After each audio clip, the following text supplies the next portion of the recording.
হে everyone, আজকে ইভিনিংয়ে pasta বানাচ্ছিলাম। তো পাস্তা দেখেই ছেলে বলল যে মা, রেড পাস্তা খেয়ে খেয়ে আর ভালো লাগছে না, আজকে নতুন কিছু বানাও। তো তাহলে ভাবলাম হোয়াইট পাস্তা ট্রাই করা যাক। তো আজকে হোয়াইট সস পাস্তা বানাচ্ছি। পাস্তাটাকে আমি সিদ্ধ করতে দিয়ে দিয়েছি একদিকে, আর একদিকে আমি পেঁয়াজ, ক্যাপসিকাম, একটু রসুন কুচি আর একটু টমেটো কুচি ভালো করে ভেজে নিয়েছি।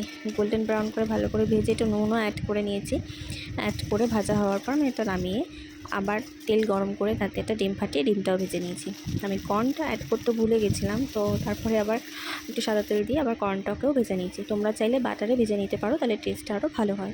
তো যাই হোক, 1 চামচ বাটার আর 1 চামচ ময়দা মাপ মতন দিয়ে আর একটুখানি দুধ অল্প অল্প করে অ্যাড করে ভালো করে মিশিয়ে নিতে হয়, যাতে লাম্পস না হয়।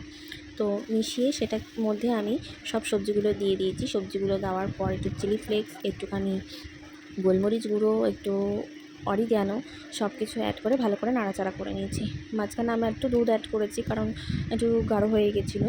তো তারপরে আমি পাস্তাটা মিশিয়ে ভালো করে নাড়াচাড়া করে নেবো। তার মধ্যে একটু অ্যাড করে নেবো মিষ্টি, এটা একটু ঝাল মিষ্টি হয়, খুব বেশি ঝাল হবে না, মোটামুটি। তো তারপরে আমি আমুলের চিজ ভালো করে গ্রেট করে নিয়েছি। গ্রেট করে দিয়ে আবার একটু নাড়াচাড়া করে তারপরে গরম গরম সার্ভ করেছি। ছেলে তো দারুণ খেয়েছে। তোমরাও বাড়িতে বানিয়ে জানিও কেমন হয়েছে। বাই।